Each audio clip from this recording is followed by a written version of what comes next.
2.9 Xbow is one of the hardest decks that you can master, but once you've mastered it, can be one of the most versatile and deadly decks that you can bring to a match. Not just at tournament standard, but also on ladder. It's a deck that has stood the test of time, and is also quite annoying to face, even as an Xbow player myself. That being said, one of the hardest matchups that people have always had using Xbow was the Golem beatdown matchup. I mean, this Golem, he thick. Damn, boy, he's thick! So today, I've got 4 of the top Xbow players in Clash Royale all in this video, and they're each going to be going over how they shut down Golem beatdown. Starting off, we've got Brian, Fury, and finally ending it off with Handyman on voice. Big thanks to them coming on. They all have slightly different strategies here and there, so be sure to pay attention to those. I'll link their Twitters down below, go and check them out, and with that out of the way, let's head to the pros.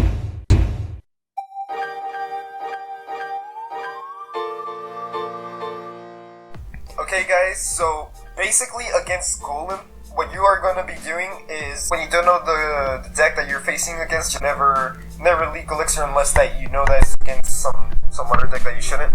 But anyways, the principle or rule against Golem is to always Xbow as soon as you see a 4 Elixir card drop down in the arena. But here I didn't do the Xbow once just because it's the very first play that he did, and I wasn't really sure if he would have Golem or not. So basically against Golem, especially against Golem Lightning, you're always going to be getting this until, you're going to try to do your best to bait out their troops, so that way you can go with Xbow. Reason why I went with the Xbow right there was because if they drop a 3 Elixir card and you drop the Xbow at the same time, it actually gives you enough time so the Xbow can lock onto the tower before they get the Golem down. But right there, it wasn't the case. And even so, it's still okay, because the opponent already had used Elixir, so when he uses Golem, he couldn't really support that Golem push, and it all died. And now in this moment, remember that you always have the better cycle. So right here, I'm just preparing myself to go with a new Xbow. And like I said, as soon as you see that 4 Elixir card, always go for it. Even though in this opportunity, I already knew that he didn't have his Golem cycle. So this is like a general strategy against Golem and stuff, but the biggest thing that you have to know, it's already coming down right now, which is double Elixir time. So against Golem Lightning, obviously, when it gets to double Elixir time, it's gonna be very hard, because the only thing that the opponent will be doing is just golems in the middle all the time, so that way your Xbow can't lock on. So you can't really pressure, because the thing is that if you pressure and they use something if they have a good counter against your Xbow, for example the Fisherman, it's a really good counter against the Xbow right alone, so you can't do anything about it. Here Tico decided to just go cycling cards, which maybe can seem dumb, but it's actually intelligent from him, because if you were to Golem, he doesn't actually have good support units. So after that Golem would have come down, I would have probably gone Xbow again and stuff, and that's not convenient for him. So even though that he's doing that, I'm still taking advantage of it, and then he realizes that he can't really allow the spell cycle to go through. So what you are always going to be doing, and you should be noticing it by now in the matchup, is that I'm always placing the Teslas. I'm always pre-placing the Tesla. Reason why is because I want to pre-place the Tesla, so that way I instantly go with log and cycle my other defensive units. So for example, I cycle my Tesla right there. I go with skeletons, I go with archers, I go with Ice Spirit, and then I think Ice Golem or something. And boom, now I have the Tesla back in cycle. Now what does that do?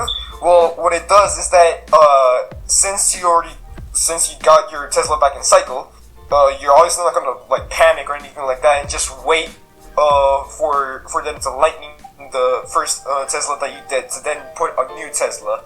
And if you could think oh, now you don't have a Tesla for the next Golem, then don't worry, because your cycle is just way faster, so you get back to it at one. And the defensive part is very important. So this placement of the archers and then the Tesla, you should always be doing this, and always use your fireball and protect your archers as much as you can, especially if it's a Golem deck that doesn't have tornado. Against a Golem deck that would have tornado, like a Golem Lightning deck that does have tornado and stuff, what you are normally going to be doing is going with like high ice golems, so that way if they tornado for like for the baby dragon to kill the archers, they it won't be like in range, so that way the archers survive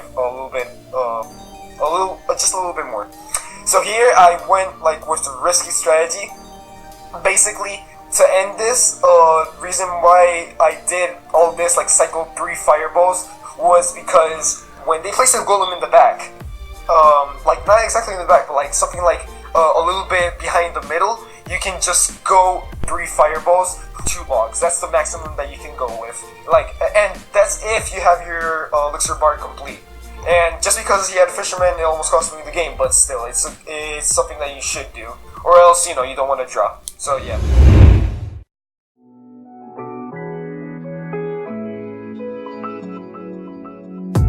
Alright, starting off the game here, my starting hand's kind of weird, so I cycle Ice Spirit first play. It's a safe play to make. It's pretty foul-proof. Skelly's in the back, and then right here I go Xbow first play because I don't like to cycle Ice Bowl in the back personally. Every Xbow player is different, but I don't like to do that.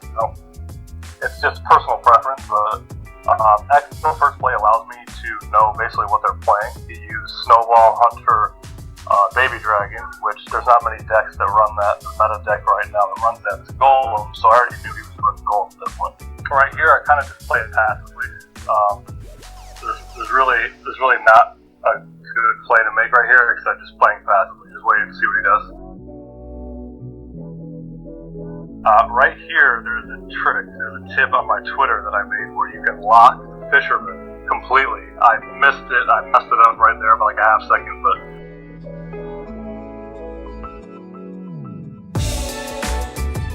and then in single, I believe I Xbow here like relatively soon. In single elixir, a tip that I recommend is never over defend your Xbow. So he goes opposite lane Golem right here, which is not a good play at all. It was a really bad play to make on his part. He should have Golem into the Xbow. I'm going to leave this Xbow alone. There's no point in over defending it in single elixir. It's just not a good play to over defend your Xbow in single elixir ever. From here, it's just an easy defense. I mean, I don't really need to do much at all.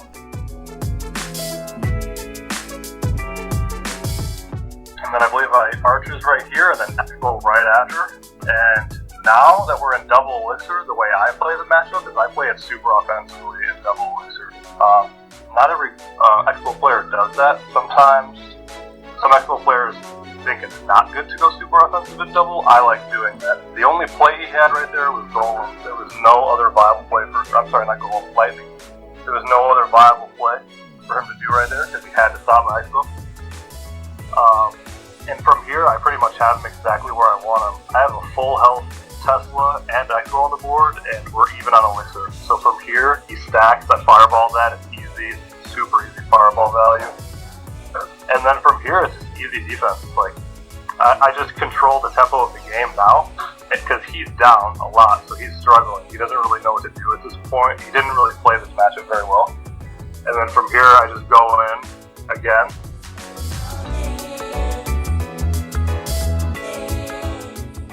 He does pretty much the same thing. I mean, he just stacks a lot of troops up, and it's an easy defense. I don't agree with his fisherman opposite lane. I don't think that was the right play. He doesn't have, like, a big spell except for lightning, so I can stack archers like crazy. And that's what you'll see me do here.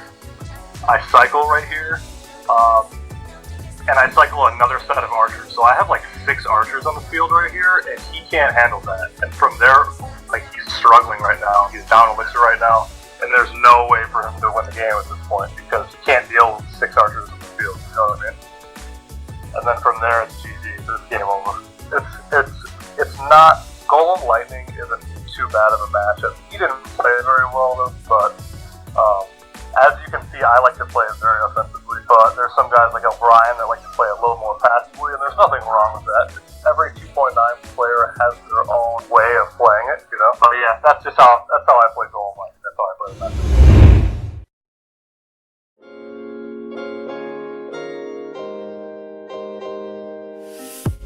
Starting off to cycle Skellies, cycle Ice Spirit after the Skellies just to see what he's playing. I thought he was playing Goblin, Giant, Sparkies. I think that's what he normally plays, but it turns out it was Golem in the end. So he cycles Mega Minion here, so my first thought was Icebow. So I want to save my Ice Golem, so I do go Xbow here, and at the same time he Fisherman, so he doesn't have enough elixir for Golem. So he does get the Golem down late, so I do get a good lock on here. You know, the Fisherman kills the Ice Golem, that's going to kill this Archer too. So I play this Tesla, and normally this Tesla's good if the Xbow is actually DPSing down the Golem, but I should have played the Tesla one more tile towards the center. Because of that, Fisherman and Baby Dragon get a lot of damage on my tower, and I was a little bit slow to react to all this. So I Fireball the Golemite and the Baby Dragon, and I am down in damage and I am down in elixir, but I will use an Ice Golem here in front of the archers just to apply a little bit of pressure, and it does end up forcing a Mega Minion out of him, and the Ice Golem does get a little bit of damage on the tower. So that was a really, really bad start to this game, and then he decides with his elixir advantage to Golem. Okay, so I Tesla here. I should have played Tesla maybe one more tile over to the left so he can't lightning the Tesla and the weak tower, but that's what he decides to do here.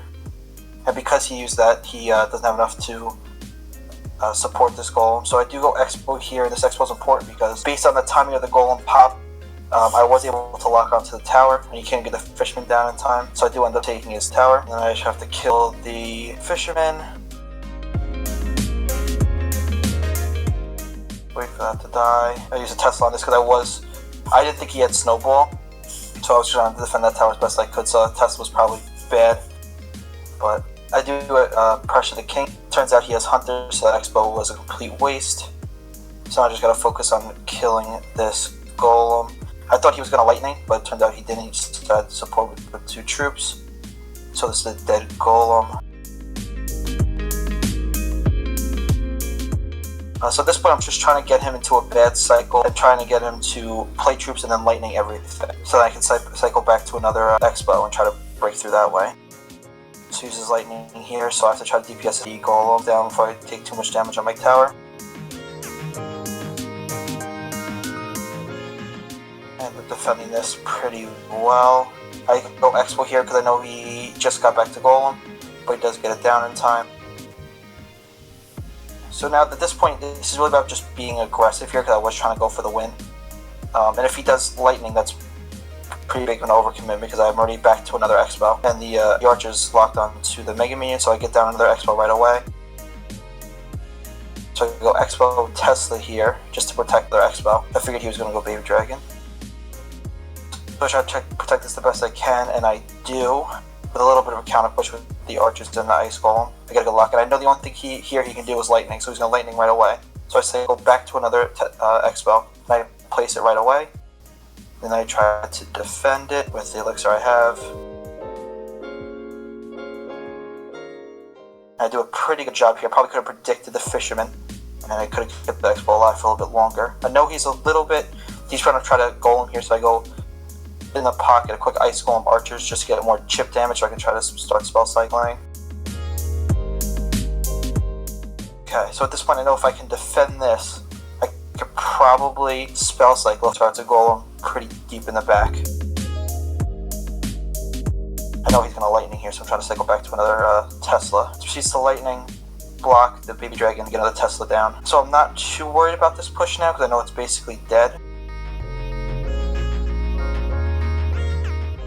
So at this point it's all about spell cycling.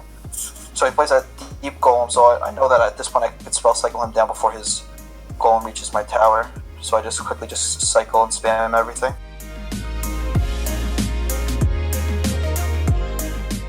He gets a little close to my tower at the end, and at this point he starts to realize I'm spell cycle him, and I got him in the end.